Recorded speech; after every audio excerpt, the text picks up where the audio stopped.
அண்ணே அண்ணே எலை வண்டியில அரிசி முட்டையும் காய்கறி இருக்கு, போய் எடுத்துட்டு வாப்போ. சரிங்கய்யா. அண்ணே அண்ணே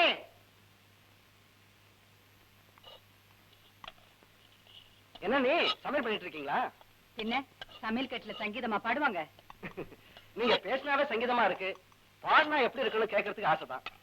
5ஆம் தேதி கச்சேரி இருக்கு, வந்துடு. அடி சக்க நானா? எங்க கச்சேரி?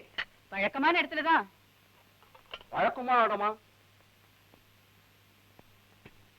கோர்ட்டுக்கு கச்சேரின்னு ஒரு பேருண்டு, அது தெரியல. பாத்தீங்களா, ஒரு நிமிஷத்துல காதுல பூ வச்சிட்டீங்களே. இவ்வளவு வயசாச்சு இன்னும் அப்பாவியா இருக்கியே. எப்படித்தான் உங்க ஊருக்கு நீ பெரிய மனுஷனாவும் கோயிலுக்கு தர்மகர்த்தாவாவும் இருக்கியே தெரியல. அப்படி மட்டமா எடப்படாதீங்க நீ. வேணும்னா எங்க ஊருக்கு வந்து பாருங்க, நான் கணச்சா கட்டல, இனிமே நான் சட்டம். சுருக்கமா சொல்ல போனா எங்க ஊர்ல எவனுக்கு தோல்ல துண்டு இருக்காது, இடுப்புலதான் துண்டு இருக்கும். என்ன பண்ண?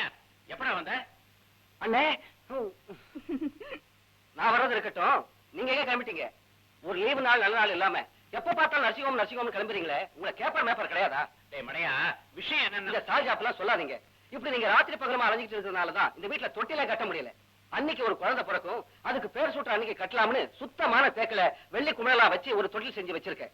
அதை வீட்டுக்கு கொண்டு வர மாட்டேங்கிறீங்களே. டேய், அதுக்கு என்ன குறை சொல்லி என்னடா பிரயோஜனம்? உங்க அண்ணி ஆபீஸ் ரூம்ல சட்ட புத்தகத்தை வச்சுட்டு உட்காந்துட்டா பெட்ரூம்ல பூஷா இருக்கிறதையே மறந்துடுறா. அவ கட்டில் பக்கம் வந்தாதானே நீ தொட்டில கொண்டு போட முடியும். இதுக்கு நான் தலையில ஓ மை காட் அடிச்சுக்கிறதா இல்ல ஓ மை லார்ட் அடிச்சுக்கிறதா? உங்க 2 பேருக்கு என்ன பேசுறதுன்னு ஒரு விவசாயே கிடையாது. நீங்க பேசிட்டு இருங்க, எனக்கு வேலை இருக்கு. அண்ணி அண்ணி, ஒரு முக்கியமான விஷயம். டெல்லியில இருக்கிற உங்க தம்பி ராமு சரியான சாப்பாடு வசதி இல்லாம கஷ்டப்பட்டு இருக்கான்னு சொன்னீங்கல்ல? ஆமா. அதுக்கு ஒரு அருமையான ஏற்பாடு பண்ணிட்டு வந்திருக்கேன். யாராவது சமையல்காரனை கூட்டிட்டு வந்திருக்கியா? ஐய சமையல்காரன் இல்ல, சமையல்காரி. வெறும் சமையல்காரி இல்ல, வீட்டுக்காரையும் கூட. குழப்பறைய உங்க அண்ணன் மாதிரி. டேய், நீயாவது புரிய முடியா சொல்லேண்டா. நீங்க சும்மா இருங்க. அண்ணி, உங்க தம்பிக்கு பொருத்தமான ஒரு பொண்ணு இருக்கு. அந்த பொண்ணை பெத்தவங்க திருச்சியில ஏதோ ஒரு விசேஷம் சொல்லி வந்து தங்கியிருக்காங்க. நீங்க சரியா சொன்னா இன்னைக்கே கூப்பிட்டு பேசிடலாம். என்னங்க உங்க தம்பி திடீர்னு குண்டை தூக்கி போடுது? கேடா, நல்ல இடம் தானா? உன்னை நம்பி பேசலாமா? என்ன நம்பி பேசலாமாவா? பேசலாமா இல்லடா, பேசலாமா? நீங்க சும்மா இருங்க. பாருங்க, உங்களுக்கு வைத்தியம் தான் தெரியும், அன்னைக்கு வழக்கு தான் தெரியும். எனக்கு மட்டும்தான் வாழ்க்கையை பத்தி தெரியும், புரியுதா? இன்னைக்கு சாயந்தரமே கூட்டிட்டு வரேன், இன்னைக்கே பேசி முடிச்சிடுறீங்க. ஓகே? உங்க குடும்பத்தை பத்தி நாங்க நிறைய கேள்விப்பட்டிருக்கிறோம். உங்க தம்பிக்கு எங்க மகளை கொடுக்கறதுல எங்களுக்கு எந்த விதமான ஆட்சேபனையும் இல்லை. ஆமாங்க, இந்த சம்பந்தத்துல எங்களுக்கு பரிபூர்ண சம்மதம். அப்புறம் என்ன, நல்ல முகூர்த்த நாள் பொண்ணு பஞ்சாயத்தை பாக்குறேன். ஏண்டா அவசரம் கொடுக்க? பொண்ணு பையனை பார்க்க வேண்டாமா, பையன் பொண்ணை பார்க்க வேண்டாமா? அந்த ஃபார்மாலிட்டிஸ் எல்லாம் எங்களுக்கு கிடையாது. எங்க சம்மதம், எங்க பொண்ணு. எங்க தம்பியும் அப்படித்தான். நாங்க பார்த்து முடிவு பண்ற எதையுமே அவன் தட்ட மாட்டான். இப்பவாவது பஞ்சாயத்தை பார்க்கலாமா? இவரை ஏதோ அப்பாவி பையன் வச்சாதீங்க. பெரிய மிராஸ்தார், இந்த வீட்டுக்கு செல்ல பிள்ளை. எனக்கு தம்பி இல்லாத குறைய தீக்க வந்தவன். ஆமா, தம்பி ரொம்ப ஜோவியல் இல்ல? கிடைச்சிடுச்சு. அடுத்த மாசம் 18ஆம் தேதி புதன்கிழமை அற்புதமான முகூர்த்த நாள். அன்னைக்கே கல்யாணத்தை முடிச்சிடலாமே.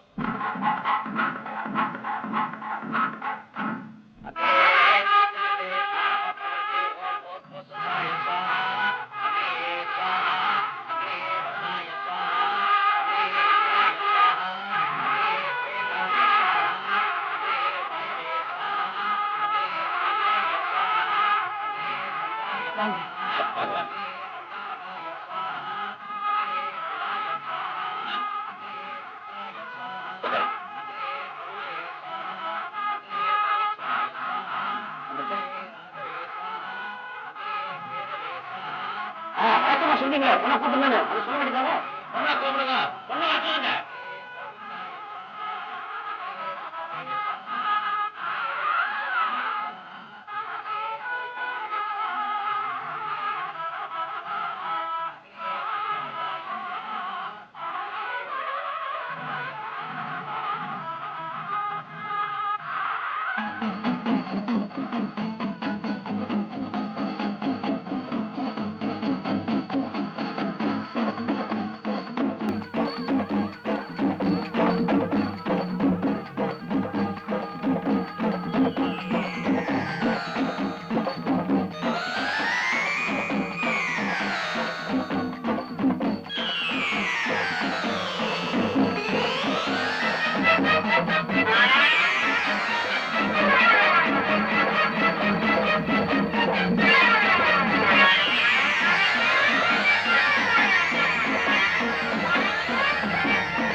என்ன பாத்து ஏன் திடீர்னு மயங்கிட்ட?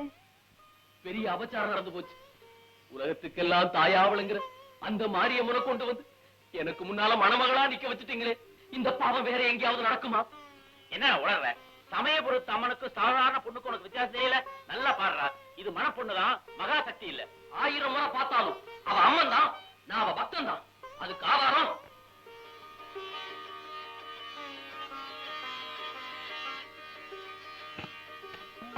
இந்த படத்தை பாருங்க.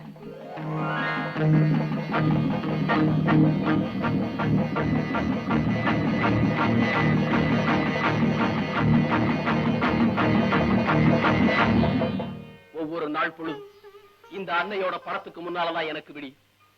சூரியோதயத்தையும் மிஞ்சு ஒளிமயமான அந்த அன்னையோட புண்ணிய பாதங்கள் தான் நித்த நித்த எனக்கு அருளையும் ஆதரவையும் தர அற்புத காட்சி. இப்படியெல்லாம் நான் பக்தி பூர்வமா வச்சு வணங்கிக்கிட்டு இருக்கேன். அந்த தாயவே எனக்கு தாரமாக்க பாக்குறீங்களே, அதை எப்படி என்னால தாய்க்க முடியும்? சொல்லுங்க சொல்லுங்க. மாப்பிள்ள, அந்த படம் என் மகளை நான் மாடலா வச்சு வரைஞ்சது. மாடலா உட்கார்ந்ததுக்காக என் மக அந்த மகமாயி ஆயிட முடியுமா? கண்ணாடியில தெரியுற நெருப்பு சுடுமா? டேய், வேஷமும் வாழ்க்கையும் வேறடா. ராஜா வேஷம் போட்டவன் ராஜா ஆயிட முடியுமா? மன்னிக்கணும், என் நெஞ்சில தெய்வமா நிறைஞ்சிருக்கிற அந்த உருவத்தை மனைவிங்கிற ஸ்தானத்துல வச்சு பாக்குறது மகா பாவம். ராமு, தயவு செஞ்சு மன்னிச்சிருங்க. டேய் ராமு, ராமு.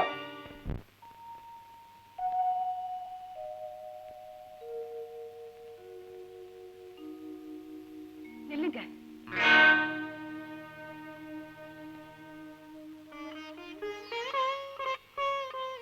சொல்லிக்காம போறது எங்களை அவமானப்படுத்துற மாதிரி இருக்கு. சந்தோஷமான நேரமா இருந்தா சொல்லிட்டு போகலாம். இப்படிப்பட்ட சங்கடமான சூழ்நிலையில சொல்லாம போறதுதான் நல்லது. அவசரப்படாதீங்க. 1000 கனவுகளோட இந்த வீட்டுக்குள்ள அடி எடுத்து வச்ச ஒரு பொண்ணை வெறும் கழுத்தோட அனுப்புற பாவத்துக்கு நான் ஆளாக மாட்டேன். இந்த கல்யாணம் நடக்கும், நடந்தே தீரும். என்னடா சொல்ற? ஆமாண்டா, நானும் ஒரு பக்ததான். அதுக்காக படத்துல இருக்கிற உருவம் மாதிரியே இருக்கிற ஒரு பொண்ணை பராசக்தியா நினைக்கிற அளவுக்கு நான் பைத்தியக்காரி இல்ல.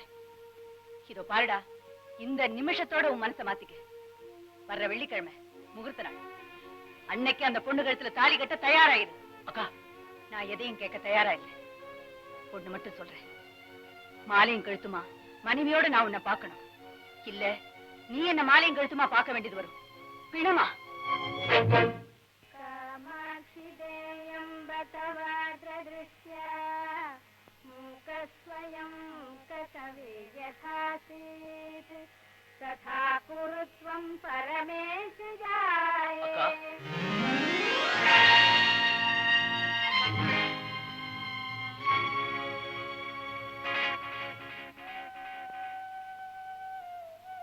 அக்கா, என்ன மாலையும் கழுத்துமா பார்க்கணும்னு ஆசைப்பட்டீங்க.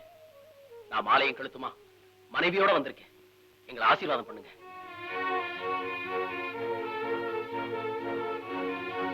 என்ன மன்னிச்சிருங்க. தெய்வ குற்றத்திலிருந்து தப்பிக்க எனக்கு வேற வழி தெரியல. அந்த சமயபுரத்தா சன்னதியில அவளையே சாட்சியா வச்சு நான் இந்த பொண்ணை கல்யாணம் பண்ணிக்கிட்டேன்.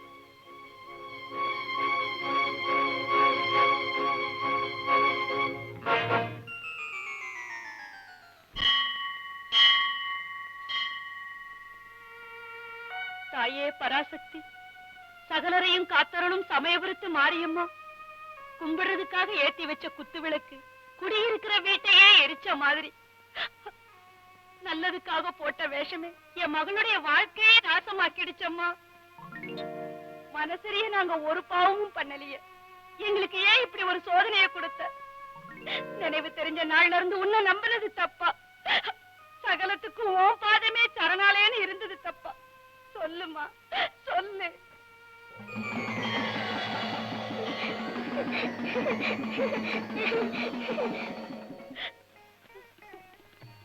ஏம்மா, ஏன் அழற? வேண்டியவங்களுக்கு வேண்டிய வரம் கொடுக்கிறவன் எனக்கு மட்டும் வேதனையை கொடுத்துட்டாலே இந்த வேப்பலக்காரி. அந்த வெனத்தீரத்தாமா அழுதுகிட்டு இருக்கிற. ஆமா, மத்தவங்களுக்கு சந்தோஷத்தை கொடுக்கிற இவ உனக்கு மட்டும் ஏன் சங்கடத்தை கொடுக்கணும்? அதாம்மா எனக்கும் புரியல. இந்த கண்ணபுரத்தா காரணம் இல்லாம எதையும் செய்ய மாட்டா. ஏமா, பட்ட துன்பத்தை பத்தி பேசுறியே, எப்பவாவது பட்ட கடனை பத்தி நினைச்சு பாத்திருக்கியா? நான் பாரு, ஏதாவது இருக்கும். இல்லைன்னா இவன் உன்னை தண்டிப்பாளா? ஆமா, 20 வருஷத்துக்கு முன்னாடி ஒரு நாள் மத்தவங்கள போல பிறக்கிற குழந்தைய ஆடம்பரமா வளர்த்து அதுக்கு ஒரு கல்யாணத்தை பண்ணி வச்சு கண்குளிர பாக்கணுங்கிற ஆசையில கேட்கல. மலடிங்கிற பட்டம் போகணும், எனக்கும் தாயாகிற தகுதி உண்டுன்னு இந்த ஊர் அறியணும், அதுக்காகத்தான் கேக்குறேன். எனக்கு ஒரு குழந்தைய கொடுமா. நீ கொடுக்கிற குழந்தைய உன் கோயிலே கொண்டு வந்து காணிக்கையா செலுத்துற. எனக்கு குழந்தை பாக்கியத்தை கொடுமா, கொடு.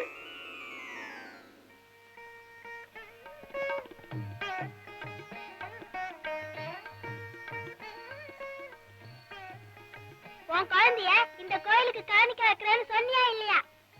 ஆமா, காணிக்கையா ஆக்க வேண்டியவளுக்கு கல்யாணம் செய்யணும்னு ஆசைப்படுறியே, அது தப்பு தானே? இவகிட்ட வேண்டிக்கிட்டு அதை நிறைவேற்றலாம் விடுவாளா? வரத்தை கொடுக்கறதுல வள்ளல், ஆனா கடனை வசூலிக்கிறதுல ரொம்ப கரார். அம்மா, தாயாக முடியலையேங்கிற வேதனையில நான் என்ன மறந்து அப்படி வேண்டிக்கிட்டது உண்மைதான். ஆனா மனசறிஞ்சு பெத்த மகளுடைய வாழ்க்கையை பாலைவனமாக்க ஒரு தாய் மனசு எப்படிமா சம்மதிக்கும்? அதுக்கே வேண்டிக்கிட்ட காரியம் ஆகணும்னா கடவுள்கிட்ட வந்து அழறது, கேட்டது கிடைச்சிட்டா சொன்னதை மறந்துறது, அப்படிதானே? அப்படி இல்லம்மா. பின்ன எப்படி? பாவம், உன்னை எல்லாரும் மலடி மலடின்னு மனநோக பேசுறாங்கன்னு இறக்கப்பட்டு இந்த மகமாயி உன் வயித்துல வந்து பிறந்தா. நீ என்னடானா அந்த மாரியம்மனைய மனமடை கொண்டு போக துணிஞ்சிட்ட. ஒழுங்கா வேண்டிக்கிட்டபடி காயத்ரி கொண்டு வந்து கோயில விட்டுட்டு போ, அதான் நீ அவளுக்கு செய்யக்கூடிய புண்ணிய கைங்கரியம். அம்மா, அருள் வந்தா மாதிரி அத்தனை விஷயத்தையும் சொல்றிய, உனக்கு எப்படிமா இதெல்லாம் தெரியும்? எனக்கு தெரியாம இந்த உலகத்துல ஒரு திரும்பவும் அசைய முடியாது. நடந்தது, நடந்துகிட்டு இருக்கிறது, நடக்க போறது அத்தனைக்கும் காரணமானவள் நான் தான். நீ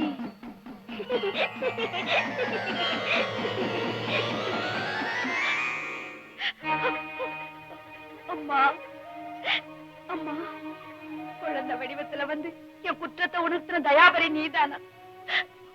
அருள் வடிவத்தை காண நான் 1000 புண்ணியம் பண்ணிருக்கணும் தாயே. அம்மா, கொடுத்த வாக்கு மறந்த இந்த பாவிய மன்னிச்சிடுமா. இந்த நிமிஷமே போறேன், காயத்ரியை கொண்டு வந்து உன் சன்னிதானத்துல சேர்த்துருவேன், இது உறுதி.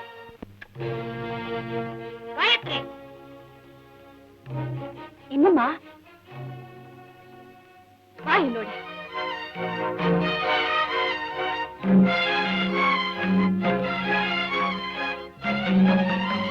அம்மா, என் கர்ப்பத்துல இருந்த இவளும் கர்ப்ப கிரகத்துல இருக்கிற நீயும் வேற வேற இல்ல.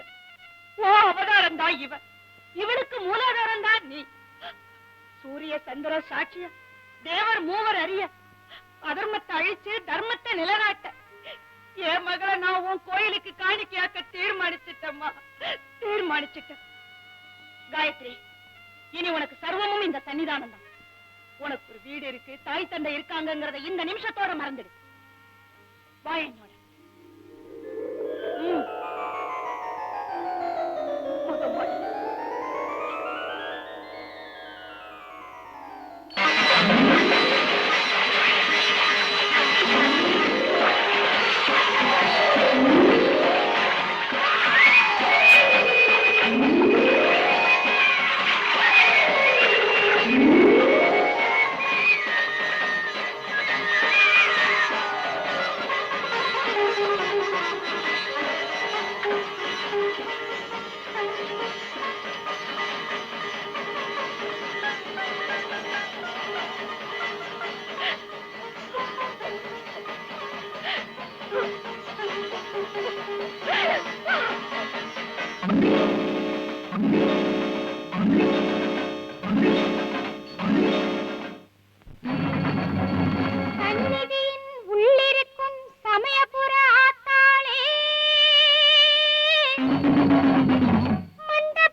கண்கொள்ளாத காட்சி சமயபுரா தானி சகலத்துக்கும் சாட்சி உன் சந்நிதிய பார்த்தா ரெண்டு கண்கொள்ளாத காட்சி சமயபுரா நீ சகலத்துக்கும் சாட்சி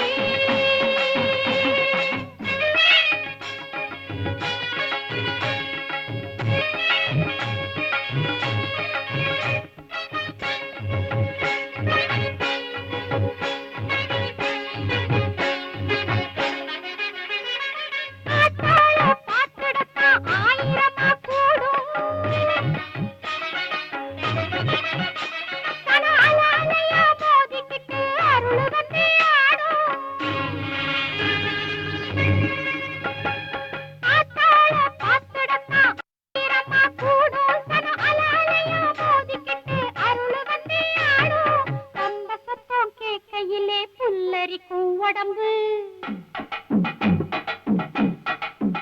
நல்ல உடுக்க சத்தம் கேட்கையிலே வெட வெடக்கும் நரம்பு பம்ப சத்தம் கேட்கையிலே புல்லரிக்கும் உடம்பு நல்ல உடுக்க சத்தம் கேட்கையிலே வெட வெடக்கும் நரம்பு சமயபுரா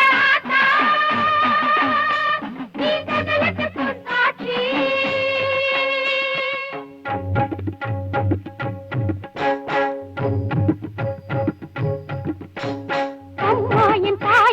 கையேந்தி கேட்டா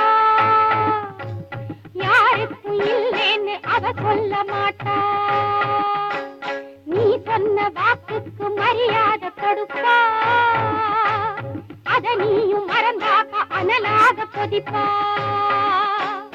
பலகால பொறுப்பா சும்மாவே இருப்பா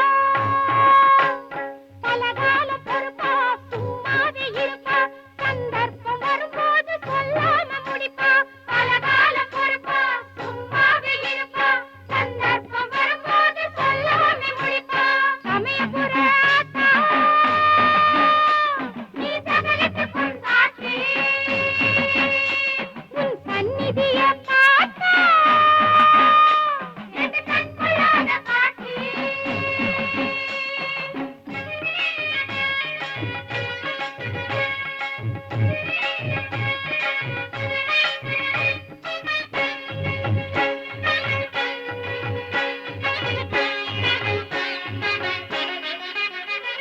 வெள்ளியிலே கண்ணு செஞ்சு உண்டியலில் போட்டா பூவிழி திருக்கும் விழிகளுக்கும் வெளிச்சம் வந்து தெரியும் வெள்ளியிலே கண்ணு செஞ்சு உண்டியலில் போட்டா பூவிழி திருக்கும் விழிகளுக்கும் வெளிச்சம் வந்து தெரியும் தப்பு செஞ்ச தன்மமெல்லாம் உப்பு வாங்கி போட்டா செஞ்ச தப்புகளும் பாவங்களும் உப்பு போல கரையும் தப்பு செஞ்ச தன்மமெல்லாம் உப்பு வாங்கி போட்டா செஞ்ச தப்புகளும் பாவங்களும் உப்பு போல கரையும் சமயபுரா நீ சகலத்துக்கும் சாட்சி சமயபுரா நீ சகலத்துக்கும் சாட்சி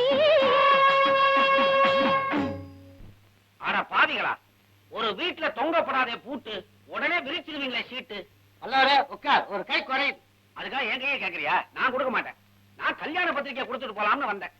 பல்லவரே, இந்த வயசுலயா? முண்டம் எனக்கு இல்லடா, என் மகனுக்கு கல்யாணம். பொண்ணு எந்த ஊரு? நாமகிரிப்பேட்டை. பல்லவரே, கல்யாணத்துல ஒயிலாட்டம், மயிலாட்டம், கரகாட்டம் எல்லாம் உண்டா? ஏன் ரிக்கார்ட் அனுசம் நடத்துவோமே. ஏயா அவர் மகளை கல்யாணம் நடத்துறாரா இல்ல மாரியாத்தா கோயிலுக்கு திருவிழா நடத்துறாரா? இல்ல மஞ்சள் பாட்டி ஆடு விட போறாரா? அது இல்லப்பா, நான் சின்ன வயசுல புலி வேஷம் கட்டினது. இவர் மக வீட்டு கல்யாணத்துல வேஷம் கட்டி அப்படி ஒரு 2 ஆட்டா அல்லாமேனுதான். புலி வேஷமா? நீயா?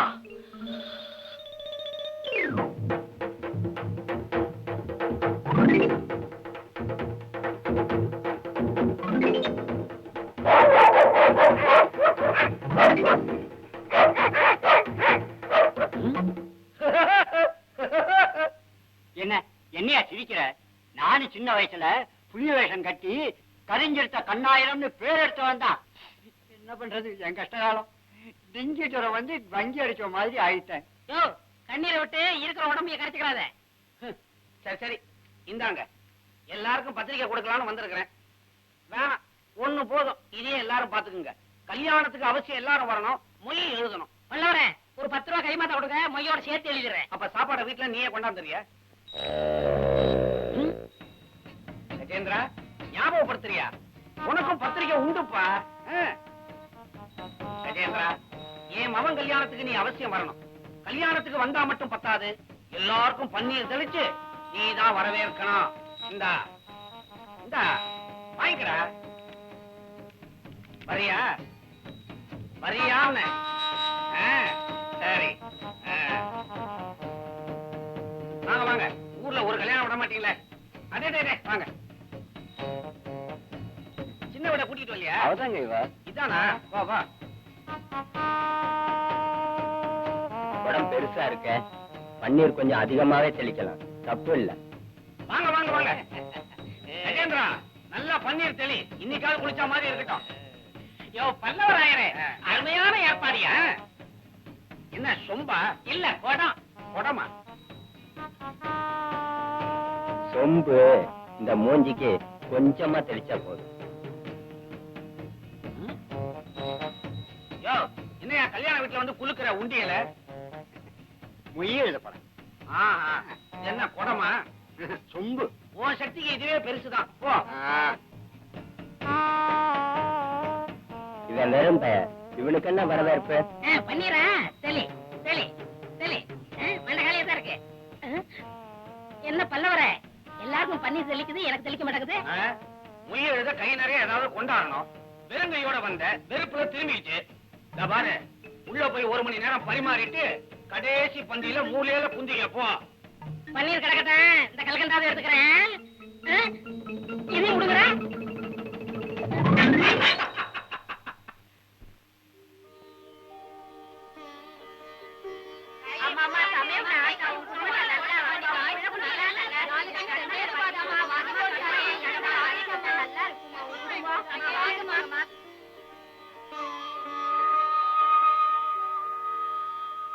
ஏன் கற்பகம் ஒதுங்கி நிக்கிற? நீங்க தினம் என்கிட்ட கண்மலர் வாங்குறீங்கன்னு அவங்களுக்கு எல்லாம் பொறாம. அதான் இன்னைக்கு அவங்களுக்கே வியாபாரம் நடக்கட்டும்னு நான் ஒதுங்கி நிக்கிறேன். எனக்கு தேவை வெறும் பொருள் மட்டும்தான். யாருகிட்ட வேணாலும் வாங்கிக்கலாம். எனக்கு தேவை ஆத்ம திருப்தி. அது உங்ககிட்ட வாங்கினா மட்டும்தான் கிடைக்குது. என்னமோ உண்மையில ஒரு தனி பிரியம். இந்த ஏழை மேல நீங்க காட்டுற கருணைக்கு நான் என்ன கைமாறு செய்ய போறேன்? அதுதான் தினமும் கை நிறைய கொடுக்கறியே.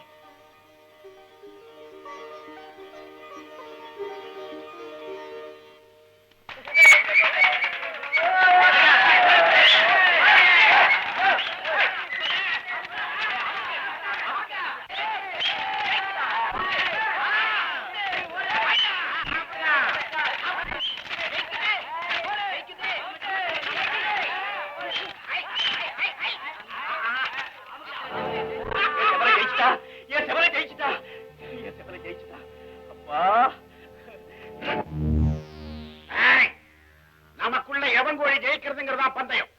என் கோழி செத்து போச்சு. மரியாதையா நஷ்டஈடு 500 ரூபாய் கொடு. 500 ரூபாயா? பந்தயமே 100 ரூபாயா? மரியாதையா பணத்தை கொடுத்துட்டு மறுவேற பாரு. ஐயா கேளுங்கய்யா நியாயத்தை. 500 ரூபாய் கேட்கிறாரு. என்ன இருந்தாலும் இது அநியாயம். ஐயனார பத்தி தெரியுமில்ல? வெட்டிடுவார் உன்னை. யோ, எங்க அப்பா விடியா? உனக்கு பணம் தர வேணும். எனக்கு 2 நாள் அவகாசம் கொடு. அந்த பணத்தை மூஞ்சிலே விட்டுறேன். விசாத்து 500 ரூபாய் பணத்துக்கு எதுக்குமா 2 நாள் டயம்? நீ நினைச்சா 5 நிமிஷத்துல என் கடனை தீர்த்திடலாமே. ஏய், மரியாதையா பேசு. நான் பொண்ணுங்கிட்ட அனாவசியமா மரியாதை எல்லாம் எதிர்பார்க்கறது இல்ல. எட்டி உதச்ச பாவம் கட்டி அணைச்சா என் பொண்ணு நிறைய கைய வச்சு உன் கைய வெட்டிடுற ராஸ்கல். பொண்ண பெத்தவனுக்கு ரோசம் எல்லாம் இருக்க கூடாதுடா போக்கட்டமே.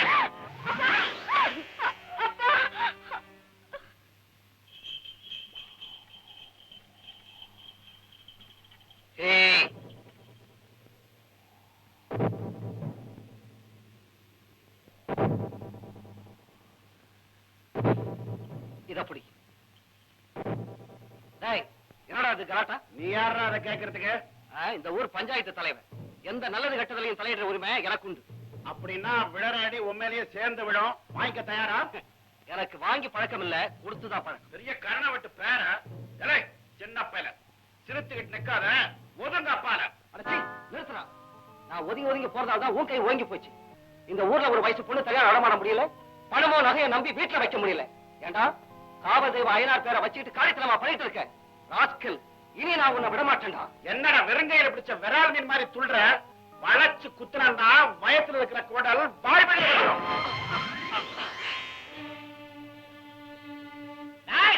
என் முதலாளி அடிச்சுட்டேன்.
நீ திருந்துறதுக்கு இதுவே கடைசி சந்தர்ப்பமா இருக்கட்டும். மறுபடியும் உன் அயோக்கிய தரத்தை என்கிட்ட காட்டின, என் தோட்டத்திலேயே வெட்டி புதைச்சி எருவாக்கிடுவேன். ஜாக்கிரதை.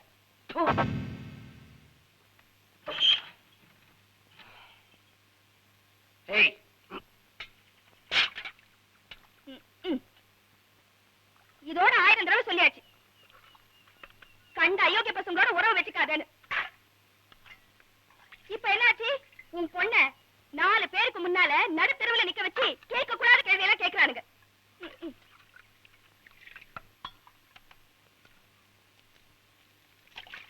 பெத்த தோஷத்துக்கு நீ எனக்கு கஞ்சி ஊத்த வேணாம், கல்யாண காட்சி பண்ண வேணாம். ஆக்கி போடுறது தின்னுபிட்டு வீட்டோட விழுந்து கிடந்தானே சொல்ற, அது கூட முடியலையா உனக்கு?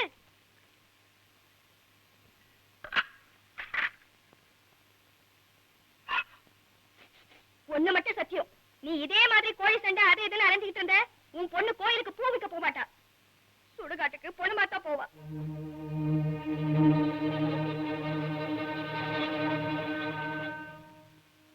அப்பா எங்க போற? இந்த கோழி இருக்கிறதுனால மனசு அதை சண்டைக்கு விட சொல்லுது, அது மேல பந்தய படம் கட்ட சொல்லுது. அது இன்னைக்கே மாரியாத்தா கோயில் கொண்டு போய் மஞ்சள் தண்ணியை தெளிச்சு விட்டு வந்துடுறேன். கோழியை மட்டும் இல்ல, என் தப்பான பழக்க வழக்கங்களையும் இன்னையோட தலைமுடிக்கிறேன்.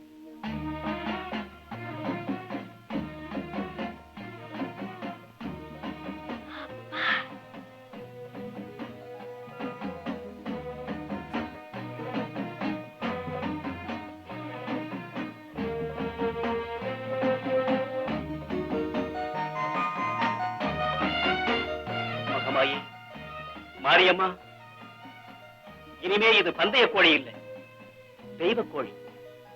உனக்கு இதை வேண்டிக்கிட்டு உன் சன்னிதானத்திலேயே இதை விட்டுறேன்.